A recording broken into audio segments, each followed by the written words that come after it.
Welcome to the Filmsteins, the double feature podcast. Join us as we unravel the interwoven experience of the continuous conversation of cinema. Take part in pairing movies with their cursed counterparts, movies that share DNA, or even pairing questionable duos by joining our Patreon. At patreon.com/Filmsteins, we offer tiers at the $1, $5, and $20 level. For the $5 tier, we grant the ability to request films to further the discussion. So grab some popcorn, sit back, and get ready to join the 100-year conversation. This is the Filmsteins, where movies are more than just entertainment, they're an experience. They're an experience. All around you. And welcome back to another episode of the Filmsteins. Thank you guys for joining us today. I am joined today by my messianic friend, Lucy. Hello, everyone. You can join us every Monday, Wednesday, and Friday for brand new episodes of the Filmsteins. Some recent episodes include Ferrari, Poor Things, our Academy Award predictions, if you care who won that $500, Richard Jewell, and All of Us Strangers. Remember to leave nice comments, thoughts, and ideas over on our Patreon at patreon.com/Filmsteins, and leave nice reviews on Apple Podcasts. Come subscribe to our Patreon for $1, $5, $1.50. Come request a movie, write in, join the discussion. We appreciate all the support. Thank you guys so much. Are you stressed and filled with anxiety like I am? Maybe in a bit of pain from that car accident you had a few years ago? Well, the sponsor of today's episode, Hempville CBD, has us covered. They have the highest quality products created by chemists and doctors. Hempville carries everything from CBD to THC dispensary grade without those despicable dispensary prices. Order your Delta 8, 9 edibles and vapes along with the THCA flower and get free shipping when you spend $50 or more at hempvillecbd.com. Check out the link in the description for more details. But today we have a special episode. We will be covering Denis Villeneuve's 2021 Dune and the recent 2024 Dune Part 2. How about that? 2 for 1. You're welcome. And we're going to discuss this in such a way where we talk about it chronologically, for the most part. Because these two movies are basically one continuous item, right? So Dune 1 is not very good. It's boring. It comes without any kind of mysticism, fantasy, right? It's all orange and grandeur. We get shoddy performances and action sequences, right? We have a fucked up score, right? And we have a Timothée Chalamet who today in 2024 is very wonderful, but maybe at the time, and maybe partially due to Denis and writers, doesn't have a lot to work with. So I'm very low on the first part of Dune. But man, I'm very curious how you feel about Dune Part 1. I agree with almost everything you said about Dune 1. I did feel like it was a little bit too slow. The first time I tried watching it, it was definitely boring. The second time watching it, I've definitely matured my movie watching skills that for some reason this movie wasn't boring anymore. But it also wasn't not boring. It felt like I had to pay a lot of attention to actually get what was going on, but that completely makes sense because of the source material. You have this fantastic, I'm sure I've never read Dune, but you have this fantastic science fiction book, and we all know how hard it is to replicate that onto film. Of course. Especially with how big that book is. I mean, that book I'm sure is marvelous, and I can't wait to read it one day. But I bet it has so much information about each character, each house, each planet. So I think they did a decent enough job here to explain to you at least everything you need to know to get what is going on in this universe. But I don't know if I could have managed that without being able to pause the film. Yeah, I hear that. I don't know if I appreciate what you said about the score, though. I think the score is a train wreck in the first movie. All right. I think it's supposed to be. Spoiler alert, I think it is corrected big time in Dune Part 2. Okay? It's like that type of score is only meant for the cinematic experience. No, I get that. Just hear me out, though. It's really just these climactic, like, tribal screams, almost Lion King-esque. You know, when she goes, like that, okay? That was good. That was good. In the first movie, this will be my biggest point of comparison as far as the first movie. we get that climactic beat when what it feels like when Paul gets out of bed. When Paul finishes his dinner, right? When Paul makes that goal in the basketball hoop. It's just stupid ass stuff.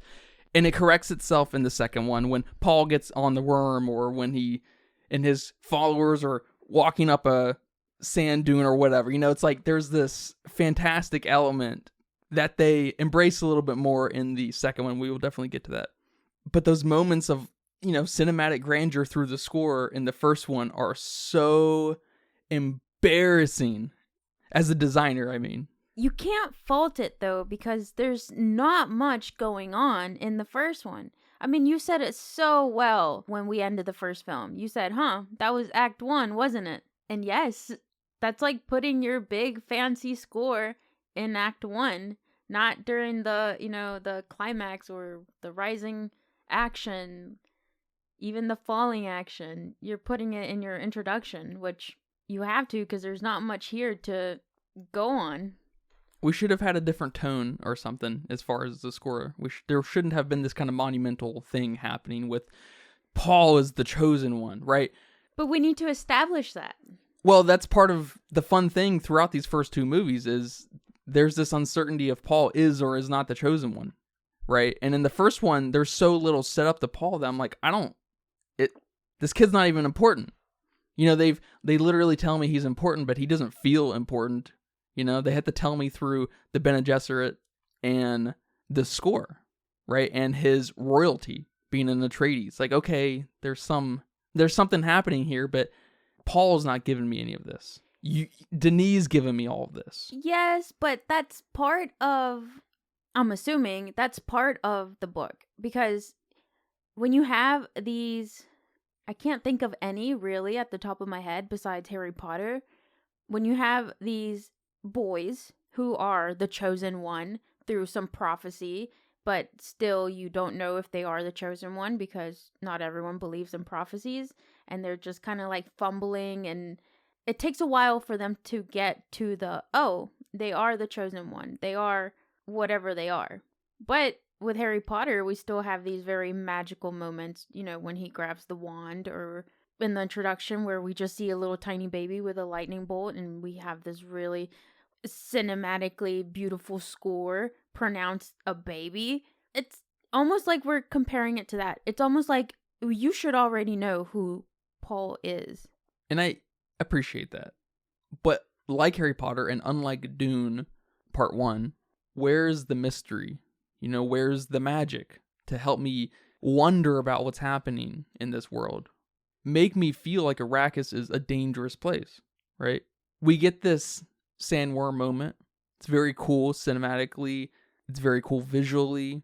It's wonderful CG. It's beautiful. No one could ever take that away from Denis' vision. But they like to bring up how dangerous just the planet is itself, and I don't get a sense of that one bit in Part 1. And so all this kind of plays a role in the boring picture that Denis made here. Where is our edgy, kind of romantic Paul, right? We get him in the second one. They run right into each other. He's not really this brute in the first one, like brooding character, I mean. What does he say to Chani at the end? I'll love you to my last breath. Yeah. I want that edge in the first one. Where's that emo coming out? He's the same age, but we don't get anything out of Paul. Because we're not supposed to get anything out of Paul yet. The spice unlocked something in him. Being in this world, being in Arrakis, unlocked these new feelings and this new destiny that he now has to face. And he's battling with that. Was it explained the best way? Not really. You just think he got, sand in his eyes and you're like, what's going on? But it's like you had to take time to think about where Paul is. And it's so sad because the first movie cannot stand alone whatsoever. Watching that first movie sucks. It sucks. You can't call that a good movie. Does the second one help in retrospect? The second one definitely helps the first movie. You have to watch them together. I absolutely recommend watching the first and second one together. Do you need to watch the first one to understand the second one? No. No. It'd be nice to get a little bit of context clues, but you don't need to. Especially as an experience and you just love watching movies, or just you love beautiful movies or movies that have cool CG, or you love sci-fi movies, you definitely don't need to watch the first one. So is that fair? Is that fair to call the first one a bad movie because the second one does exist? If it didn't exist, then yes, completely fair. But now we know that there's a part 2 and possibly a part 3. We don't know. Fingers crossed. I don't know. It's so hard because you have films like, Harry Potter and Deathly Hallows, and then you have Breaking Dawn Part 1 and Part 2, and that last Hunger Games, that I don't know its name, Part 1 and Part 2. And those to me kind of feel like they could be standalone movies. Like, okay, in Harry Potter, okay, the bad guy doesn't get defeated, but you still enjoy Part 1 very much like you enjoy Part 2. And together they are this very beautiful thing. It is ballsy having a Part 1, Part 2 right out of the gate. Yes. Establishing the situation we've got in our hands. You might find this funny. When we left Dune 2, I was thinking Dune 1 should have just been like a Star Wars crawl. Like the words going up the screen. That should have been Dune 1. That's hilarious. Like, in a galaxy, blah, blah, blah, yeah. blah. But, like, just say, Paul Atreides, blah, blah, blah, blah, blah. That's hilarious. That's about how much happened in the first one. Yes. Yes, it is. Nice little paragraph. Yes. And it can go the other way. Unlike Star Wars. It can go down. I don't know. I still don't like you hating on the score. Although, I don't think you're hating on the score. You're just hating where the score got inserted into, like, a forced emotion out of everything Paul is doing. Yeah, the climax of the score, really. Yeah. Because there was one section where I was completely just awed by everything that was going on. And it was the scene where I think it was the Emperor's army. I'm still not, too confident in my names here. But I think it was the Emperor's army, and there was a priest kind of chanting and singing, and he was like, like, it was weird.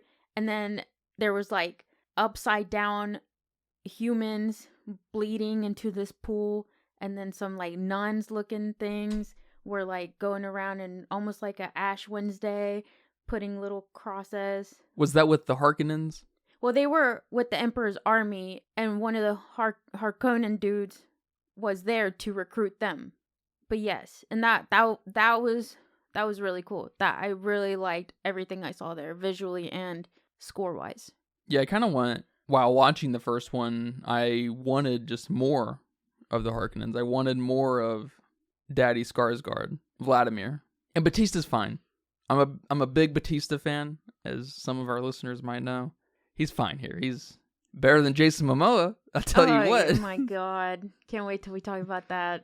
He's better than Josh Brolin. I'll say that too. Is that the bodyguard? I think that's like Leto's main bodyguard. Yeah. Or like the... Gurney or whatever. Gurney, yeah. Is? Okay. But talking about these, part 1, part 2s of these storied franchise, right? We always get that part 1, part 2 towards the end. A lot of what is established, right? Especially in like Harry Potter. I think Harry Potter is a really good example because of how much wonder that world leaves you with. Like, I feel like Hunger Games, not so much. In Twilight, I can't say. But there's no doubt something really neat about the Harry Potter world. And I also get that in Harry Potter, it takes place on Earth, right? London, whatever, takes place in the blind spots of the Muggles and stuff. So there's this inherent kind of mystery in our world. And in Dune, we're going somewhere new, somewhere different. Every place is new in Dune. It's not Earth, right? It might as well not happen in our universe, right? It's 10,000 years out. Right. So it's maybe in some way a little more challenging to inject a little bit of mystery because you also have to establish the literal world. I get it. That's the challenge of sci-fi maybe in general. Yes. Or one of them. Because, we got characters, politics, potentially religion, planets. Yeah, definitely religion with Paul. Yeah. It's a lot. And unfortunately, I think it may be one of those things, kind of like you were saying, where sci-fi just struggles coming to the big screen in that way because there's just not a lot of flavor text. And of course, your imagination is always going to be a very powerful thing while reading. But one thing I think this movie should have really embraced, is the trippy, hallucinogenic psychosis thing to accentuate this world. It's very sterile, and I don't know, but I could have seen myself in a situation where I'm a little bit more sold on the first one if they just handed me a suitcase of mystery and just like, what the fuck is going on, instead of any real setup, because there's not really much setup here to begin with. So I think there was plenty of room to inject this world is bizarre. Yeah, I can definitely agree with you with some of the things you said there, because unlike Harry Potter and Twilight and maybe Hunger Games, those are more fantasy books than science fiction. And I completely agree. Science fiction is very hard to translate to the big screen.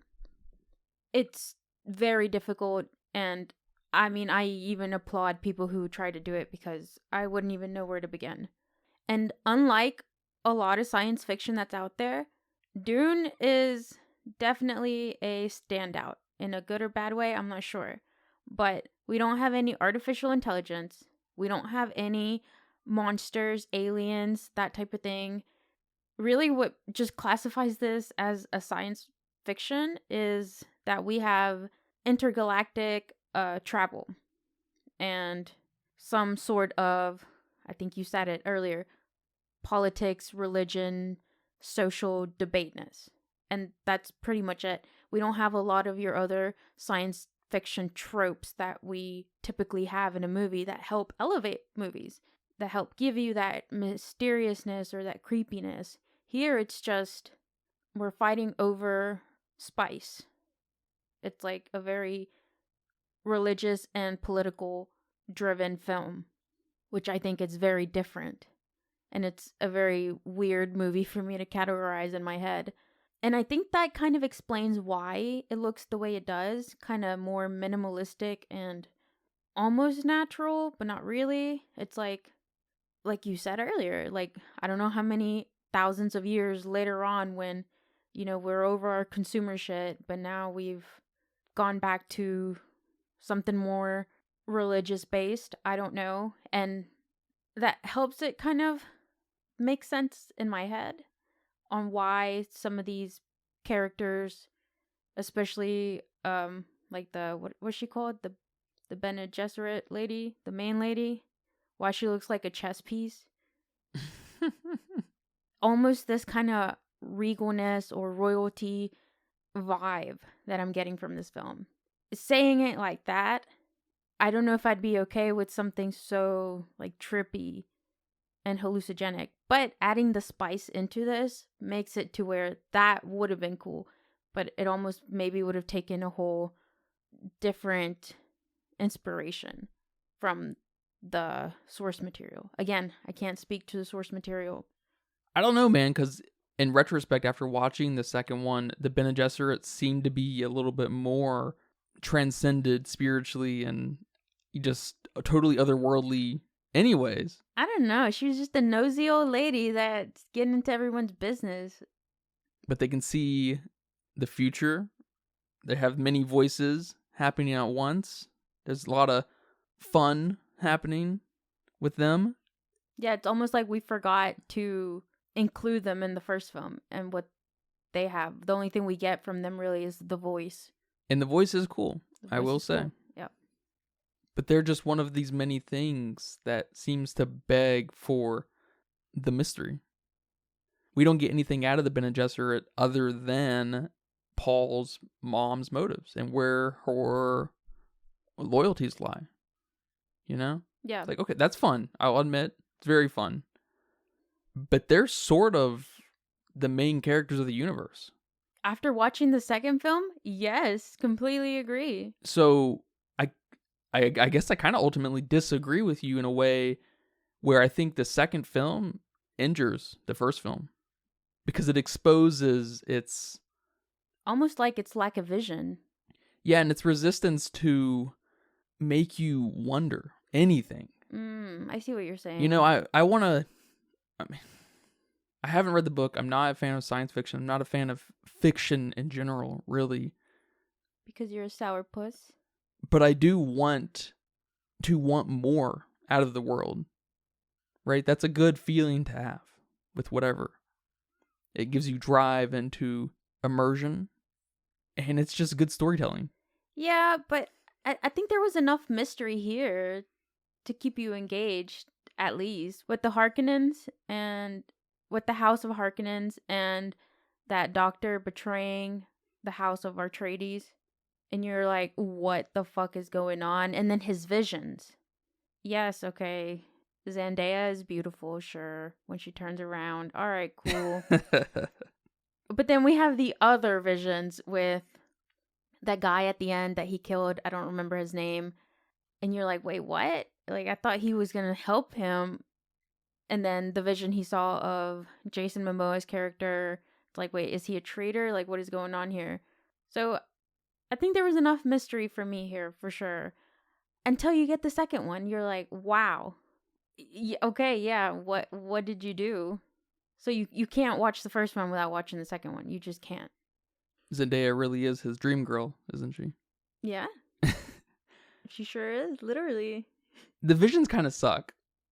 Like, they're fun in the moment, and then they're kind of explained away.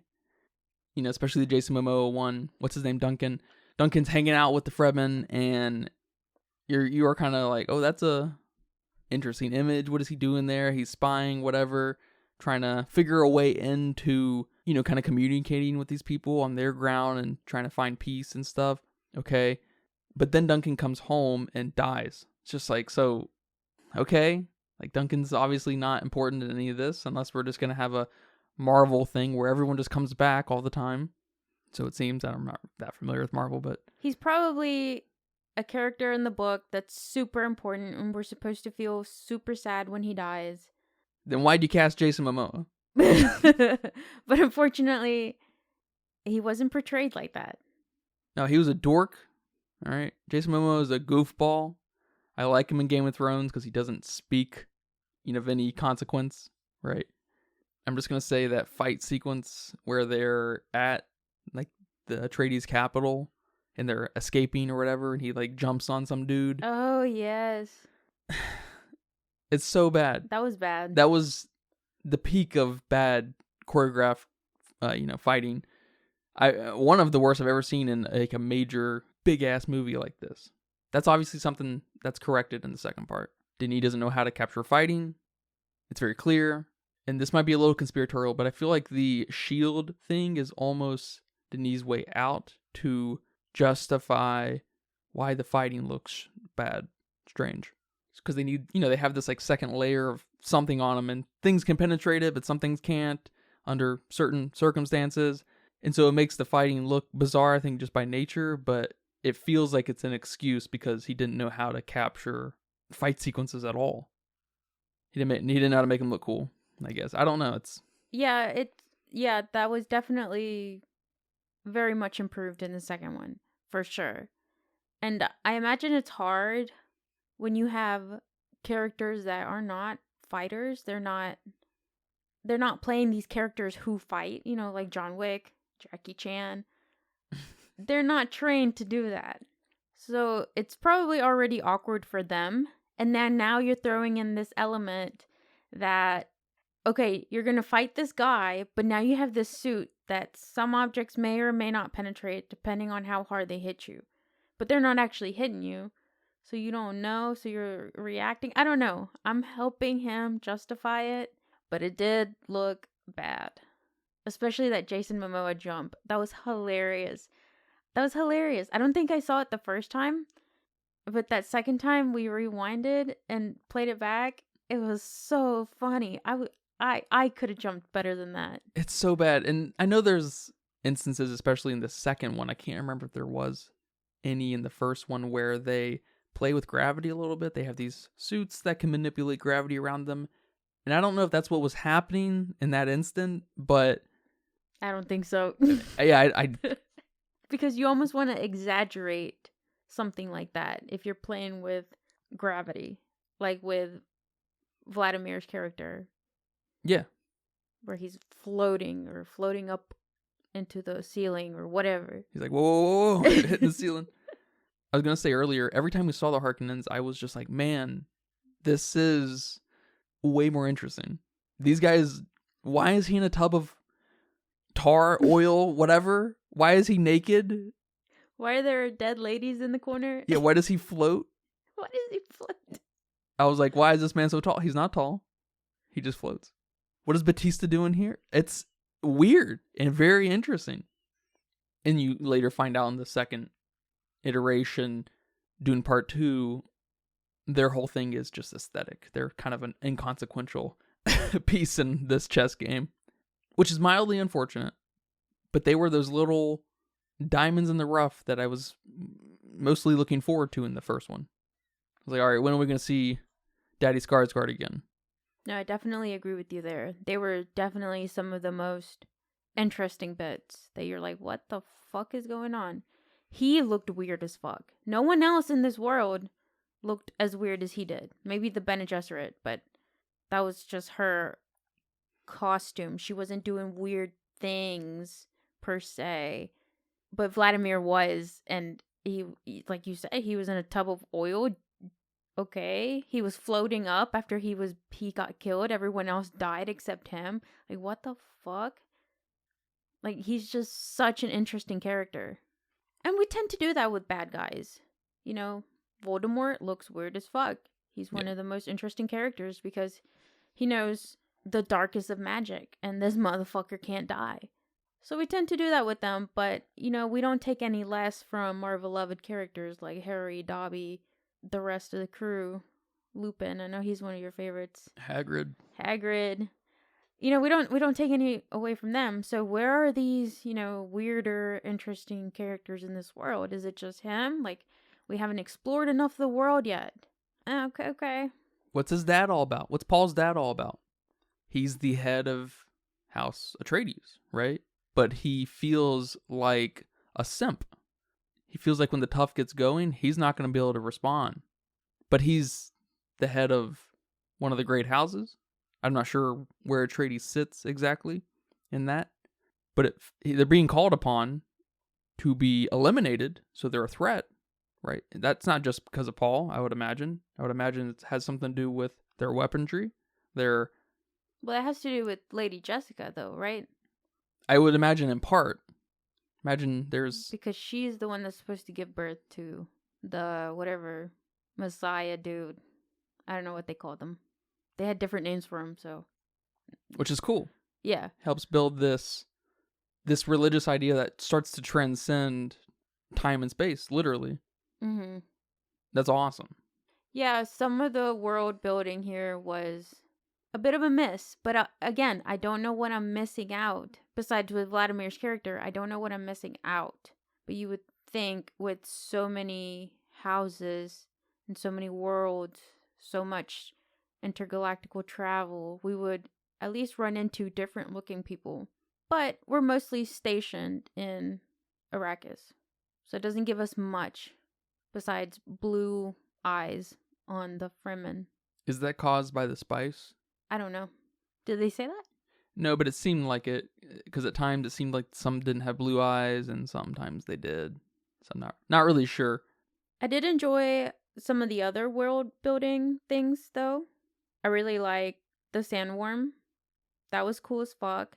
I like that in the second film we got a little bit more of its evolution and kind of all the things this worm can offer to this world, like weaponry and poison and travel, transportation, Transcendence. It's so cool. Yes. Why didn't we not get things like that adjacent to that? Not necessarily the worm, but things like that in the first one. You don't have a 2.5 hour setup movie. Well, nothing like this has been done before either. He played the risk game with this. He really did. Let's see if this works. Because I saw someone say that this, instead of doing a part 1 or part 2, this should have been a miniseries. Like I've said so many times, haven't read the book. So I don't know if there's enough for a miniseries or if season 1 and 2 would be what Dune is now, which that sounds awful. And then it picks up season 3, 4, and 5 to 8, probably. I don't know. With the part 3 that's hopefully going to come out.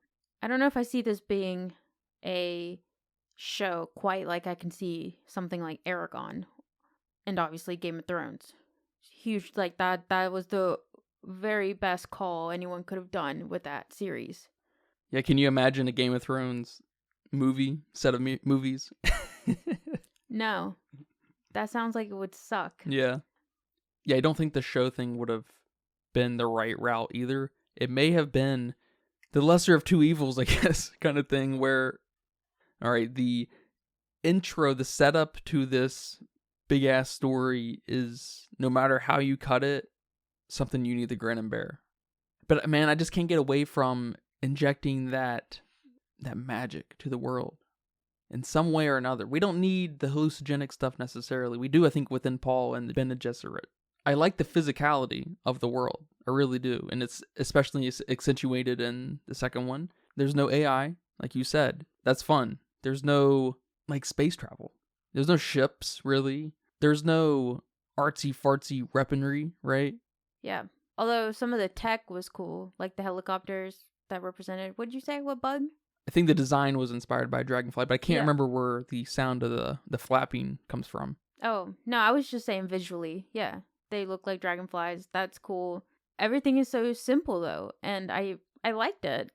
Especially that little mechanism that thumps to attract the sandworms. And the spice harvester is just this big-ass tortoise-like thing that's just right in the ground, right? And they have to pick it up when the worm is coming. It's cool. The physicality is very, very cool. And how big, of course, everyone says it. It's been beaten to death. The physicality and monumental visuals are awesome. Very beautiful, yes. Dune 2 will obviously win its visual effects Oscar, in 2025. If it doesn't, that'd be pretty crazy. But we know that about him. Of course, Blade Runner. Arrival. We've gotten this at him. He's a master at directing the visual vision. Which is nice. For a science fiction movie, it's very nice. It's the hardest part a lot of times, I think. Because making a science fiction movie look good, visually stunning, is hard. I mean, Blade Runner 4957, blah, blah, blah, looks amazing. And then look at Ender's Game. And that got praised on its visuals. No. That movie looks like trash. No. One thing I did not like about this movie that definitely got a lot better in the second one, if it was even in the second one, was the humor that it tried to do. Yeah, they made some really dumb jokes throughout the movie. Not too bad. It wasn't like a Marvel movie that you're just like, ugh. Thank God. Yeah, thank God. There were maybe 2 or 3, but they were obvious because of the tone of the movie. Especially there was one joke that Gurney said about having to shower and scrubbing your ass with sand. I don't know. I didn't get it. And stuff like that, I assume, is from the books. Someone tried to make a joke and maybe Denis found it hilarious and put it in here, and he has all the power to do that. But they just didn't sit well with me, and I'm glad that wasn't a problem in the second film at all. If there were any jokes like that, I definitely didn't notice them. They were very more passable. I want to mention one scene that was a bit of a standout because it was really weird, and I think both of us noticed it too, was the scene where Lady Jessica is picking out one of her maids when they came to Arrakis, and she pulls out that weapon made out of the sandworm, and she asks her, "Do you know what this is?" And then as Lady Jessica was about to say something, I think she was saying like a maker, and then she was about to say the word of, that lady starts screaming. Like the weirdest scream. Like this was the weirdest thing in the movie, and nothing quite stayed like that. Maybe the Harkonnens had some weirdness to them, but not quite like this. So that was weird, and we didn't stick with that. We didn't stick with that kind of weirdness. But it was very odd. I know the movie's begging to be a little stranger and have that magic. It really is. It's begging for it. And we get a little bit of it in the second one. That scene was super bizarre relative to the rest of the film. Right. I'm not mad at it. Did that scene also have that Lion King howl? I don't know. I don't know if it did. But something tells me it did when she pulled out the weapon. Just saying. All right, man. Well, thank you for watching that first movie with me. All right. You're welcome. I just want to be clear that I don't think it's a bad movie. Okay. I just don't think it's very good. And something, maybe it's the cynical side of me, I'm not sure. Probably. Something tells me that the love for that first one, because it is loved, comes from a lot of like the imagery that's kind of applied to everybody's imagination and stuff, and how big it is and beautiful. I mean, it just is. And then when you have the collective kind of grasping on that, dogpiling on that, it validates something that's very straight arrowed and doesn't take any risks. Which, I'm not gonna lie, as someone who read a lot of fiction books as a kid and saw their favorite books being adapted into film, that's all you can ask for. For something so visually stunning and what looks like to be sticking true to its source material. Because no one wants to see another Aragon like that, or another Ender's Game like that. It's true. So I don't know. There's something to say there, I think. Especially if this was your favorite book as a kid. Like, it was his, apparently. Oh, that's cool. That's really cool that he got to work on Yeah, this. that's awesome. So there's obviously some love that went into it. Clearly. Yes. The storytelling element's just a little... It's a little off, but it also could be really hard for him to put something visually out there for someone who hasn't read the book. I get that, and I've heard that David Lynch's Dune is a little bit more visually psychotic and really flavorful. And that may or may not have been part of the reason it was not very favored. So, but yeah, man, we're going to transition now over to Dune Part 2. All right?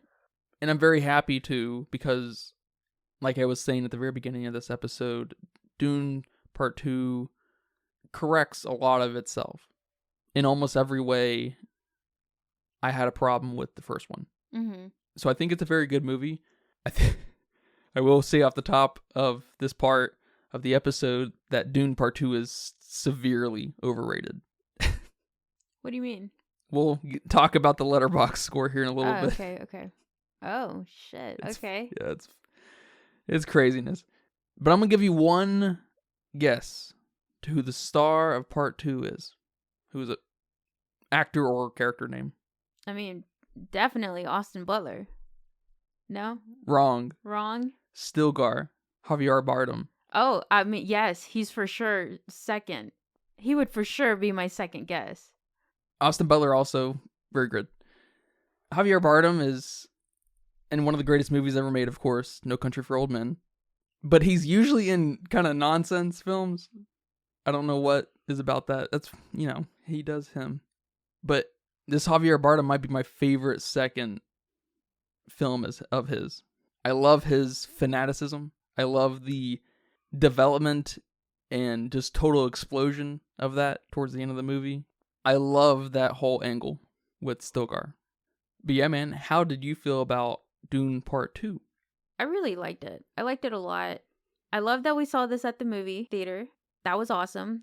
The score is definitely made for this type of experience because you feel that lady doing her vocals, her Lion King vocals in your vibrations. Yes, at good moments.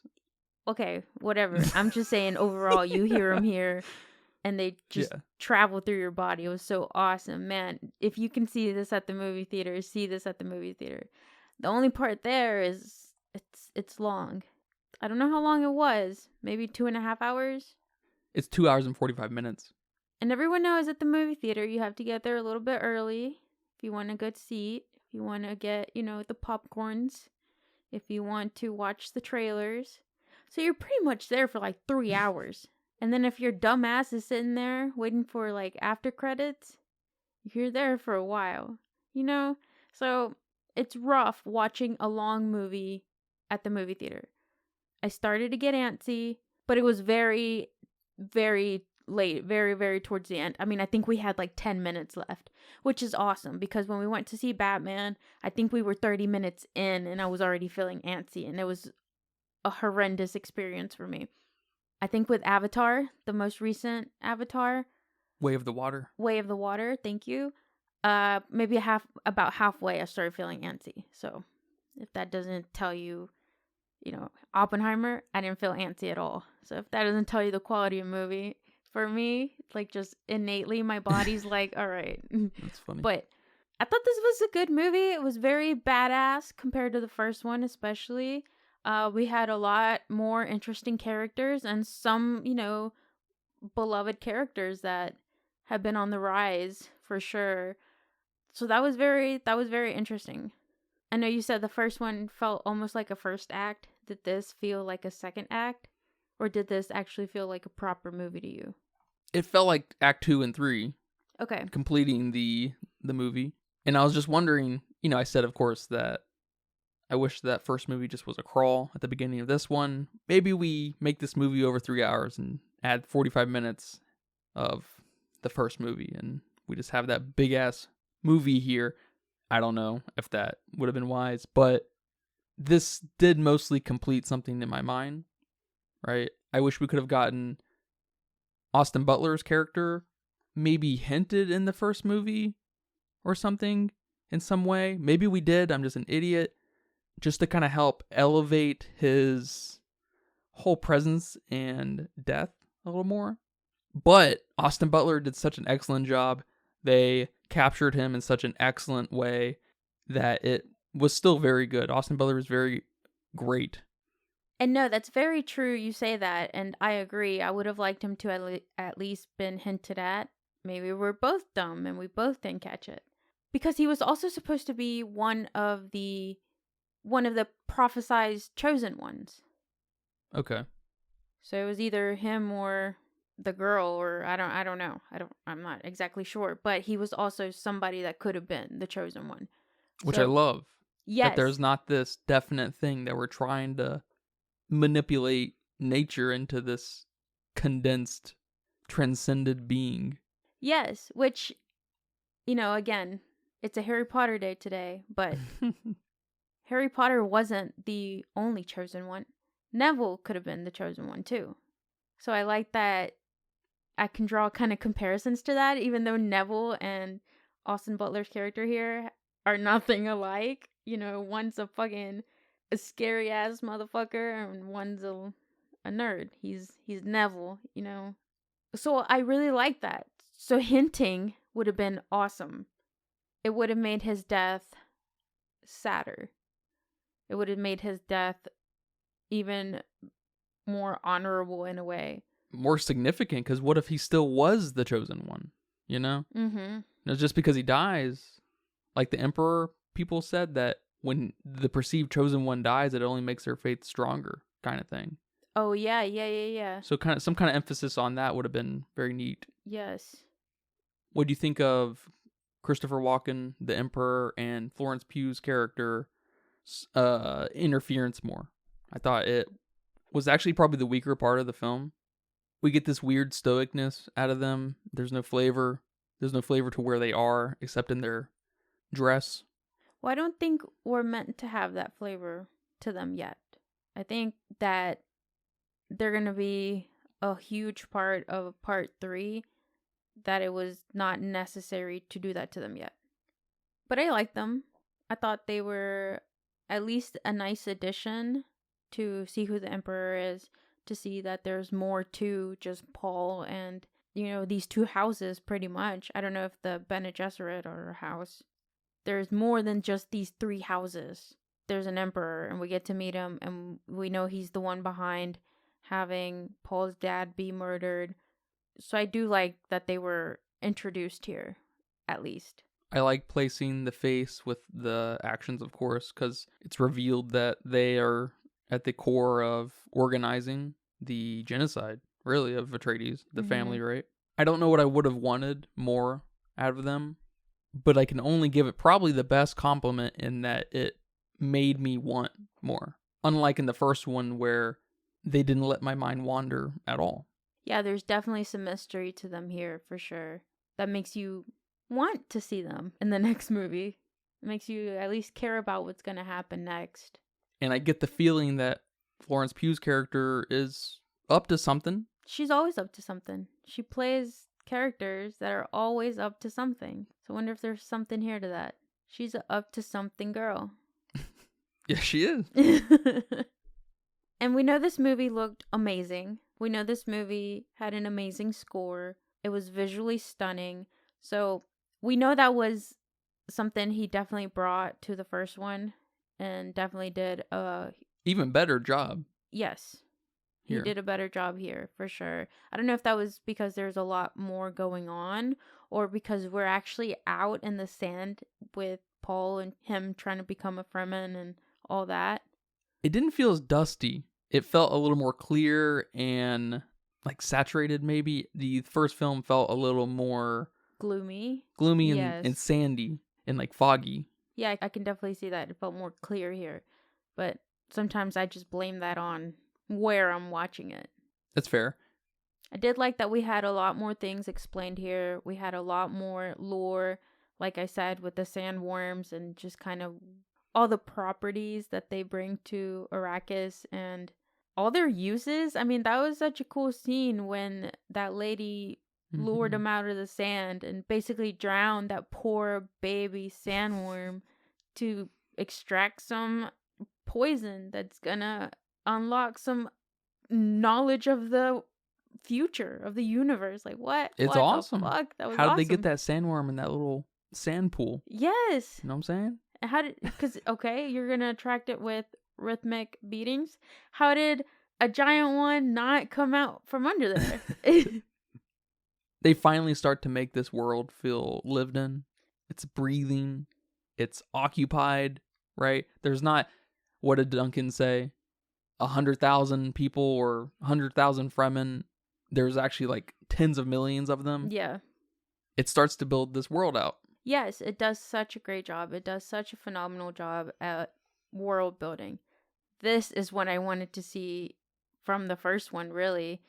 And just a little bit curious on how the book itself is laid out. That'd be interesting too. I know when I tried to read the Game of Thrones series, that first book, that first chapter was very hard for me to get through because it was very, very descriptive on the visuals. Super descriptive. Like, okay, I can visualize a gorgeous tree, move on. But no, he wants you in there. And even with Aragon, there's a lot of travel. There's a lot of travel by foot. So that was hard for me to get through as well. Like, where are my action scenes? So I also wonder how this book is laid out too. Is the first chapter, the first maybe 10 chapters, I don't know where it splits off, or the series, or what, if there is a series. I don't know pretty much anything about the books except that they exist or it exists. So I'm very curious if that's how it was and that's how maybe boring it was to read. But it must be displayed like that on the screen to a point. Because then here we have all these action scenes which were awesome. They were so awesome. Like you said, the fighting got better. Everything got clearer. The tech was cool as fuck. Austin Butler's character was amazing, and everything with them and the Harkonnens was awesome. Yeah, I love their worship of water and how they don't let anything go to waste. Yeah. Even when people die, they put them in these suits that sucks their moisture out of them. It's awesome. But that one's sacred.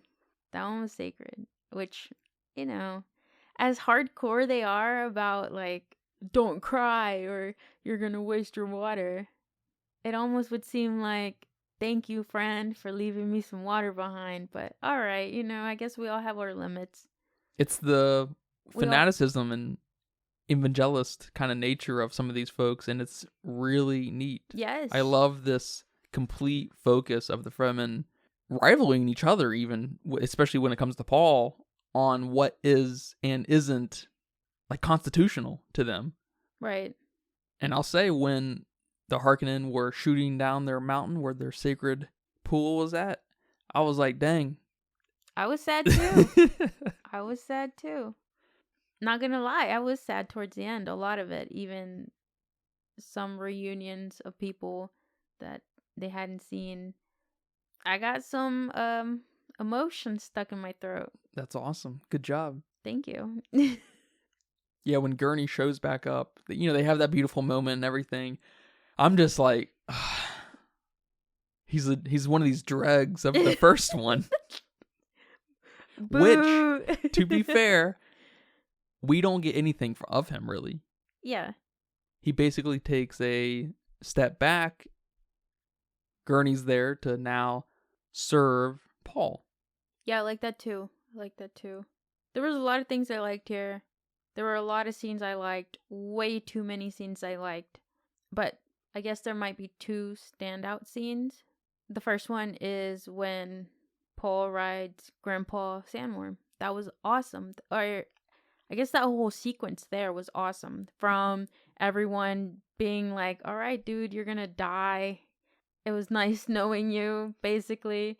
To him being tested and awkwardly finding a way to manage this, to then finding out that this was the biggest of the daddies of the sandworms. It's awesome. And it was so cool. It was so cool. And then I love that he showed us not only how he mounted him, but how he dismounted the sandworm.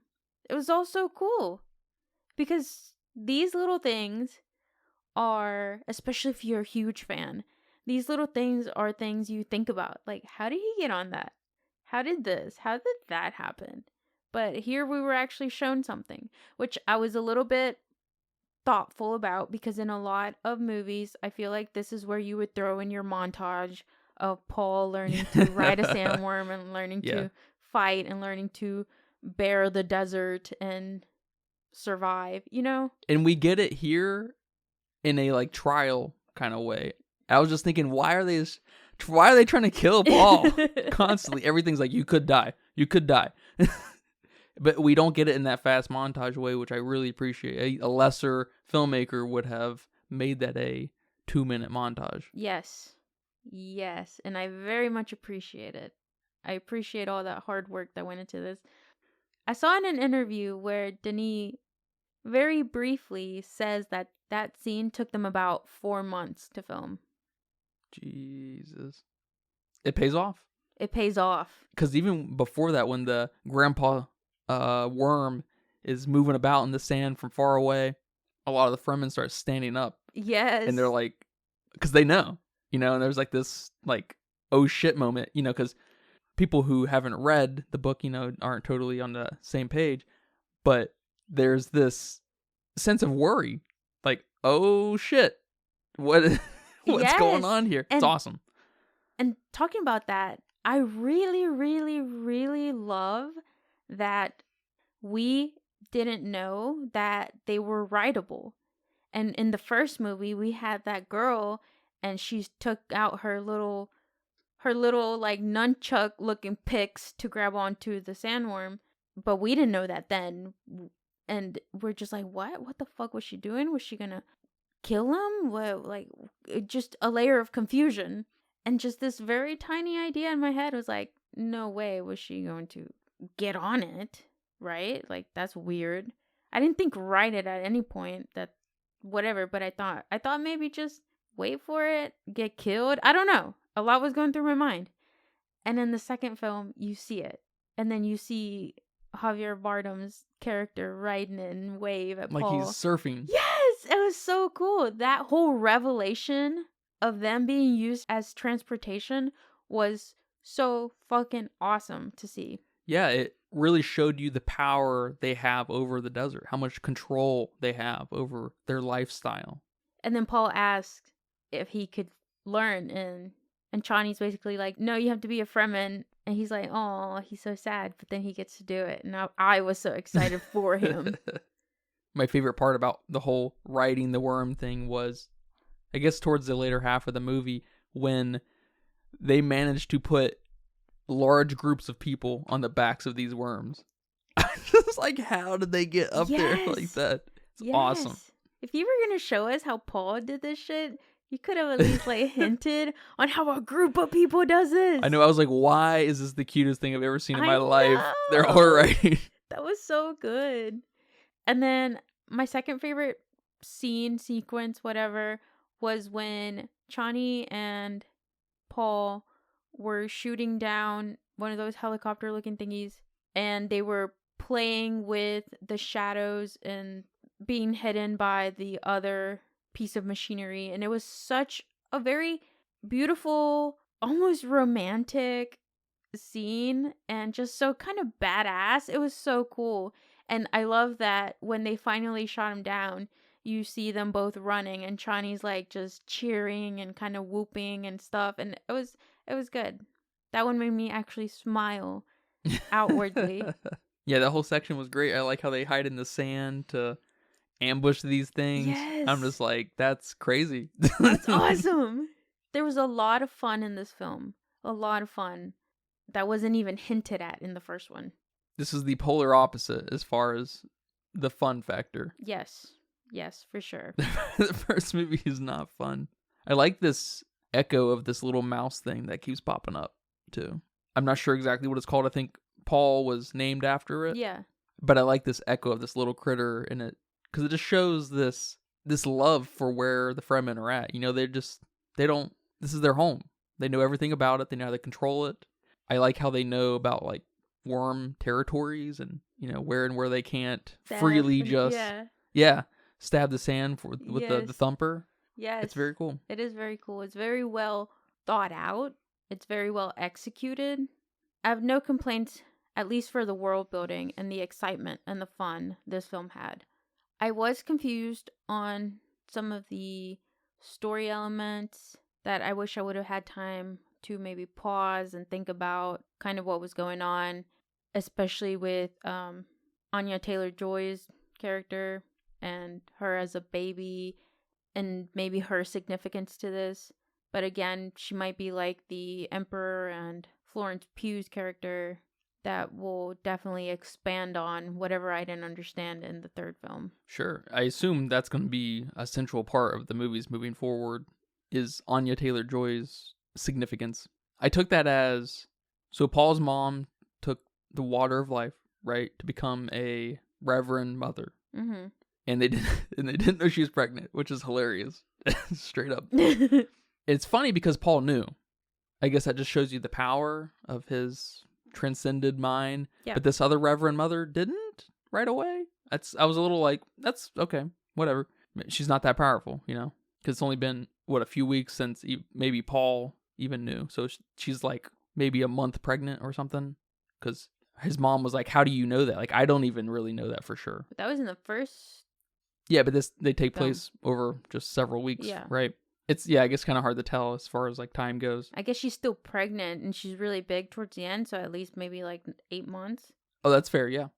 But she takes the water and she's like, the current Reverend Mother's like, oh shit, she's pregnant. So I take this as, this is maybe a big no-no because the baby is now going to harness the power of the Reverend Mother Bene Gesserit without the control of all the other stacked Bene Gesserits. Yeah. So I feel like that's what's happening here. In my head, I like this. And so now this thing in her belly can transcend time and space on some level and is now able to talk to whoever she wants, probably, but talking to Paul because he's significant. She's going to be significant. And I don't know the end game of her thing. I couldn't possibly know that, but I like that dynamic that seems to be building right there. I don't know if that clears anything up for you, but that makes me very interested in the future of Dune, actually. Just that alone. No, for sure. There's a lot to unpack there with the future of Dune. Yeah, man. With all that said, though, thank you for watching this movie with me. Thank you for talking about these two movies here today. You're welcome. There is a significant improvement I can't believe that happened, actually. I figured it would have been more of the same. But do you have a budget guess for me here today for these two movies? Dune 1, how much did it cost? 100 million. It's an expensive movie, obviously. Yeah, it is not below 100 million. Yeah. For sure. Yeah. Because we didn't know the future of Dune 2, I wasn't sure if that was maybe impacted by the budget, so... It definitely was. It seems like these guys who can make these movies back to back save a little bit of money in the long run, which is, always good. But this movie cost $165 million. Holy crap. Very expensive movie. And it went on to make $434.8 million. So, not amazing. That sounds amazing to me. I mean, compared to what you spent, okay, but that's still amazing numbers for the show, like for people showing up to watch this, for the support of this. And it was released during COVID, so I wonder if the back end of the movie market kind of helped inflate that. That's true. A little bit. All right, what about Dune 2?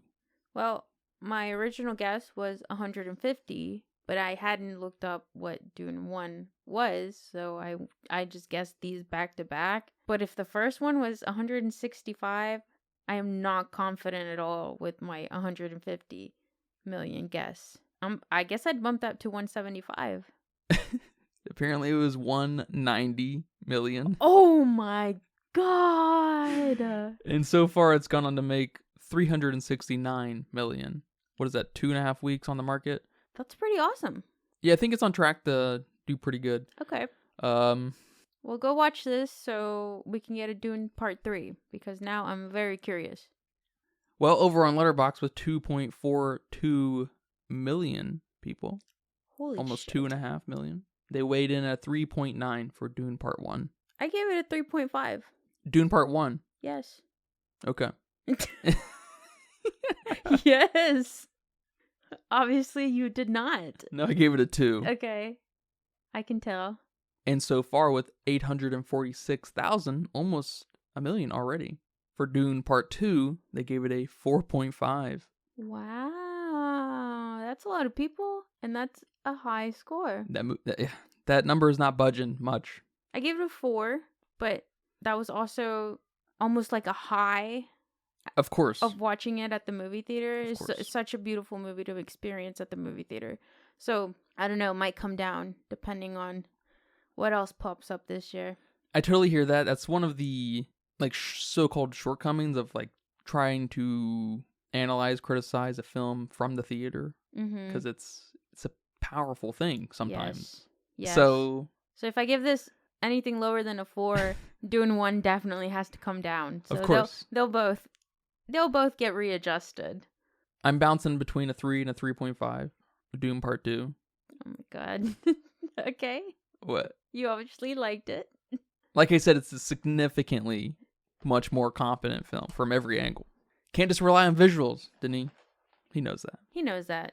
He made Prisoners, okay? He knows that. And Arrival. And Blade Runner, I guess. Well, Prisoners wasn't a beautiful masterpiece and intense like some of his others. Sure, yeah, that's a good point. So he's capable of that. It's nothing but hardcore, character-driven storytelling. Yes. There's nothing visually crazy about it. Yes. It's a beautiful film, no doubt. Shout out, to Jake Gyllenhaal and Hugh Jackman. All right, man. Thank you for that talk, and thank you guys for listening to this episode of the Filmistines. Remember, we post every Monday, Wednesday, and Friday over on patreon.com/Filmistines, Google Podcasts, Apple Podcasts, Spotify, and Pandora. Remember to leave nice reviews over on Google Podcasts, Apple Podcasts. Come subscribe. We appreciate all the support. Thank you guys so much. But until next time, take care. Bye-bye. Bye-bye.